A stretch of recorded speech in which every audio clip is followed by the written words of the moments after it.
Alô, alô.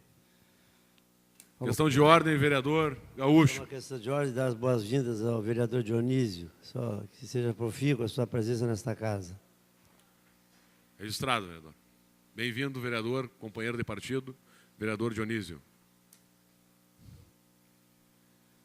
Presidente, vereadores, demais pessoas que assistem à nossa sessão ordinária, bom dia. Há 10 minutos, né, é muito pouco para quem quer falar sobre um processo eleitoral tão grande, né, tão importante como foi esse que nós vivemos. E o resultado das eleições, né, eu acho que, além dos números, ficam essas questões aí que o vereador Marcos Cunha citou aqui. Aliás, eu na chegada hoje da Câmara encontrei o vereador Marcos Cunha e nós víamos discutindo o que está acontecendo, né? Houve um acirramento grande, discussões ásperas, amigos se xingando, se hostilizando diretamente pelas redes sociais. Talvez isso seja uma novidade. Antes nós não tínhamos essa possibilidade de, no mesmo momento que sentisse algo, expressar aquilo, quando viu um voto que não esperava e tal. Talvez as redes sociais sejam um dos combustíveis dessa mudança na posição das pessoas, né? Mas eu acho que tem mais coisas. Eu acho que este momento no Brasil revela, talvez, definições ideológicas mais fortes, como o Brasil já viveu. Também concordo com o vereador Marcos Cunha. Eu não vivi, mas pelas leituras, pelos filmes, pelos livros, eu imagino que deva ter sido mais ou menos isso que as pessoas viveram lá em 63, 64.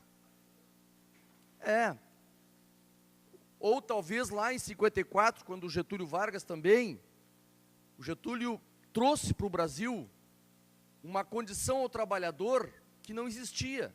As pessoas tinham escravos. Não gostou, vai-te embora, tchau. E não tinham o que reclamar, não tinham o que dizer, não tinham onde ir, não tinha carteira, não tinha direito, não tinha nada. Quando Getúlio Vargas institui isso no Brasil, muita gente começa a não gostar. Não vou ter mais escravos agora. Essa gente pobre vai começar a ter direitos. E o Getúlio se matou, inclusive. E uma coisa que eu quero já incluir aqui nesse meu livre pensamento, muito na esteira do que disse o vereador Marcos, é que quando o Getúlio se matou, primeira coisa que o povo que se sentiu morto também, digamos assim, exagerando um pouquinho, foi correr para a sede do jornal O Dia, do principal opositor ao Getúlio, que era Carlos Lacerda. Queimaram até o último pedacinho que acharam, botaram fogo. Logo após o tiro do Getúlio. Imediatamente, quando a notícia se espalhou, correram para lá. Eu acho que a mídia no Brasil continua exercendo esse papel. Alimenta um pouco esse ódio, assim. Como se as pessoas não tivessem direitos, como se as pessoas não pudessem votar. Uma coisa, eu acho, que é o vereador Marcos Cunha, o vereador Ivan e outros serem atacados pela rede social. Agora, outra coisa é, por exemplo, o senhor Luiz Carlos Freitas, colunista do Diário, que ele escreve hoje aqui no jornal, que vai atingir milhares de pessoas. Coisas absurdas. Ele chama os pobres aqui de gado que busca ração. Está escrito aqui. Absurdo é o senhor Diogo Mainardi, da Globo News, ir para a televisão, e está lá para quem quiser assistir, e aqui está escrito o que eu falei também, e dizer que o Nordeste é um povinho, que sempre não tem cultura, não tem nada, que sempre vota assim.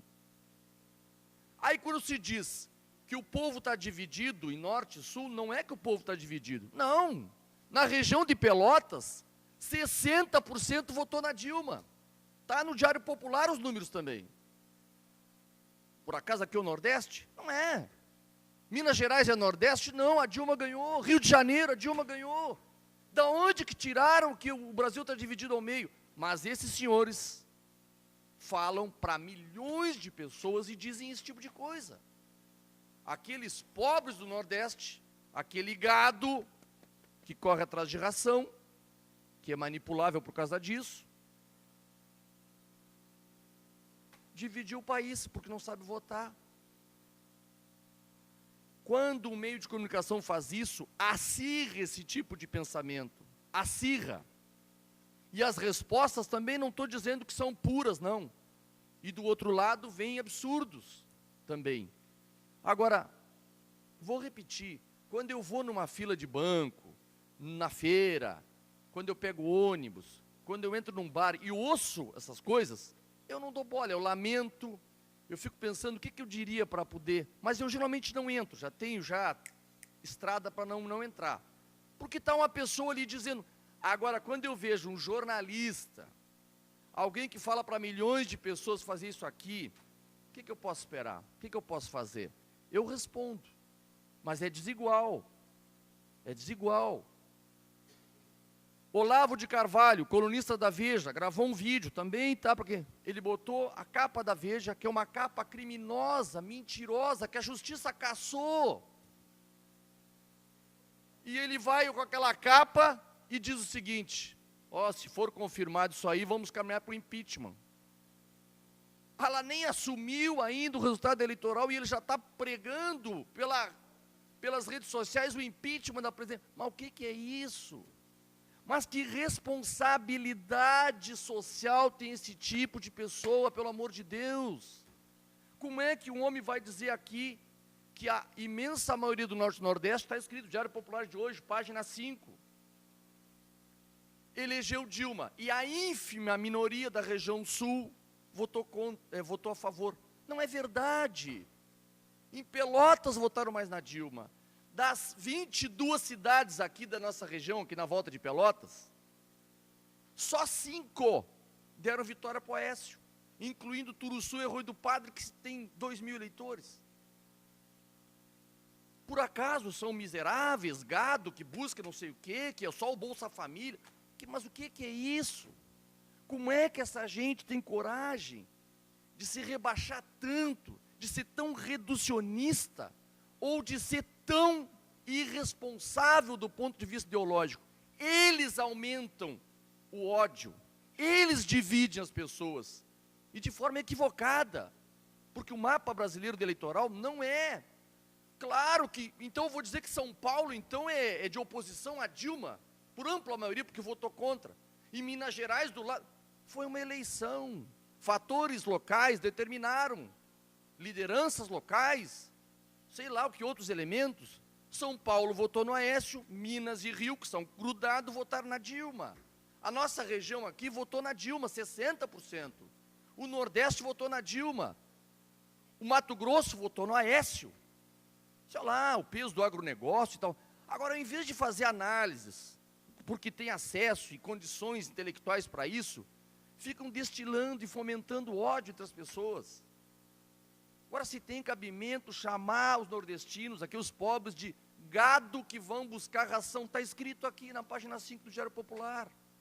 Se tem cabimento o seu Olavo de Carvalho ir para a televisão, usar a revista Veja, que tem a palavra de um doleiro que está preso, que o advogado doleiro diz que ele não falou aquilo, ele usa isso tudo para dizer que tem que buscar o impeachment da presidente. E ela nem assumiu ainda.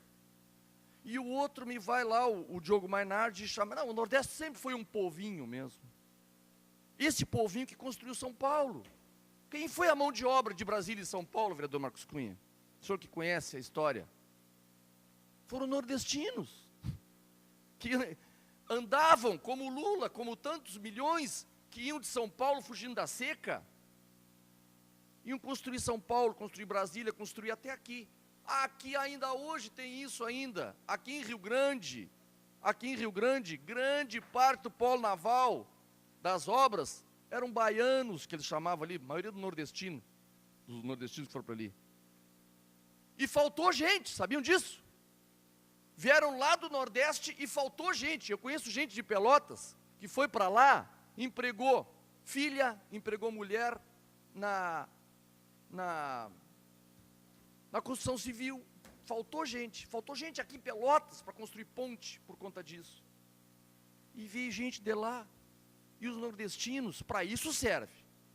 Para ficar no período pré-Getúlio, serve.